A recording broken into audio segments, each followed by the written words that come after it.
बिस्मिल्लाहिर्रहमानिर्रहीम। अस्सलाम वालेकुम। सुबह फजर जी नमाज़ पढ़ी। मां कुछ देर चहलकदमी जे बहाने सां ॿाहिरि निकितमि। कुझु क़दम अॻियां हलियमि त हल्की हल्की मिठड़ी हवा मुंहिंजे गलनि खे छुई पई। मूंखे ईअं पियो लॻो जीअं हवाऊं मुंहिंजो तवाफ़ु कंदियूं हुजनि। हर तरफ़ ख़ुशबुनि जा ढेरा हुआ। हलंदे हलंदे बाग़ में पहुतसि त ॾिठमि गुल पंहिंजे पाण में ईअं मिली रहिया हुआ ॼण नई सुबुह जी मुबारकूं ॾींदा हुजनि।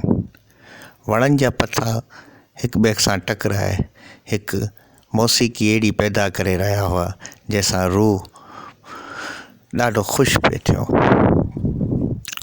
चंद क़दम अॻियां हलियमि त ॾिठमि हिकु कुराड़ी पासे ते वेठी नमाज़ पढ़े।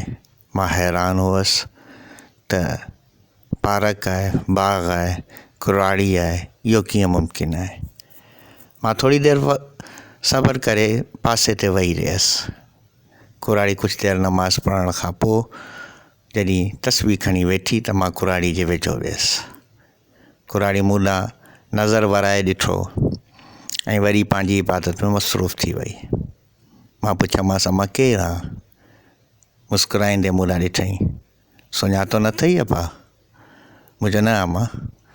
चई मां तुंहिंजी धरती सिंध। मां हैरान परेशान हुउसि हुन कुराड़ी खे ॾिसी। मूं चयो अमा छा इबादत करे रही आहीं? चई हा अबा। मूं चयो अमा सभु नमाज़ूं पढ़ंदी आहीं? चई हा अबा। मूं चयो अमा कहिड़े मसलक सां आहीं? त हेठि पट ॾांहुं ॾिसी वरी मूं ॾांहुं ॾिठईं ऐं मुस्कुराए चईं त जंहिंमें मिठड़ो मदीने वारो ऐं उन जा अहलो अयाल ख़ुशि हुजनि, मां उन ई मसलक जी आहियां। मां थोरो परेशान थी वियुसि उन जे जवाब तां। मुस्कुराए पुछियोमांसि अमा पोइ हिते त सभई चवनि था त असां उन्हनि जे पोयां हलण वारा आहियूं। हिकदमि कावड़ मञाए चईं अबा इन्हनि मुल्हनि खे छॾे ॾे। इन्हनि त मज़हब खे पंहिंजो ई वेस पाराए छॾियो आहे। हिननि खे कहिड़ी ख़बर त मिठड़ो मदीने वारे छा छा कयो आहे। मां हैरान थी पुछियोमांसि अमा छा कयो आहे? चई तोखे कॾहिं ख़बर आहे त सिंध धरती ते इस्लाम कॾहिं आयो? मूं खिली चयोमांसि हा अमा ॿुधो अथमि मोहम्मद बिन क़ासिम जे दौर में। हिकारत सां खिली चईं हू हिकु ज़ालिम ऐं जाबिर सुपे सालार। इस्लाम सां हुनजो तालुक़ु कहिड़ो? इस्लाम सलामती जो मज़हब, मोहम्मद बिन क़ासिम ज़ालिम, इहो कीअं मुमकिन आहे? पोइ मूं चयोमांसि त अमा पोइ किथां आयो? चई अबा जॾहिं मिठो मदीने वारो हयाती हुओ, सभिनि जूं अखियूं इंसानी अखियूं ॾिसी रहियूं हुयूं त सिंध मां कुझु माण्हू विया हुआ इहो सम्झण जे लाइ त हीउ वाक़ई में नबी आहे या न। सिंधियुनि पंहिंजे पाण में हिकु अटल कई त अगरि सचो हूंदो त कीअं सुञाणूं? त अटकल इहा कढियऊं त सिंध मां हिकु सुवाड़ी हिकु अगठि ऐं सोपारियूं खणी निकिता ताकी अगरि जे हिननि शयुनि खे मिठड़ो मदीने वारो सुञाणे वठंदो त पोइ हू सचो नबी आहे, न सुञाणे सघियो त पोइ हू कूड़ो नबी आहे। जॾहिं मदीने पहुता त बॉर्डर ते सरहद ते ई मिठड़ो मदीने वारो मिली वियो। मिठड़ो मदीने वारो हुन जो इस्तक़बाल जे लाइ तयारु हो।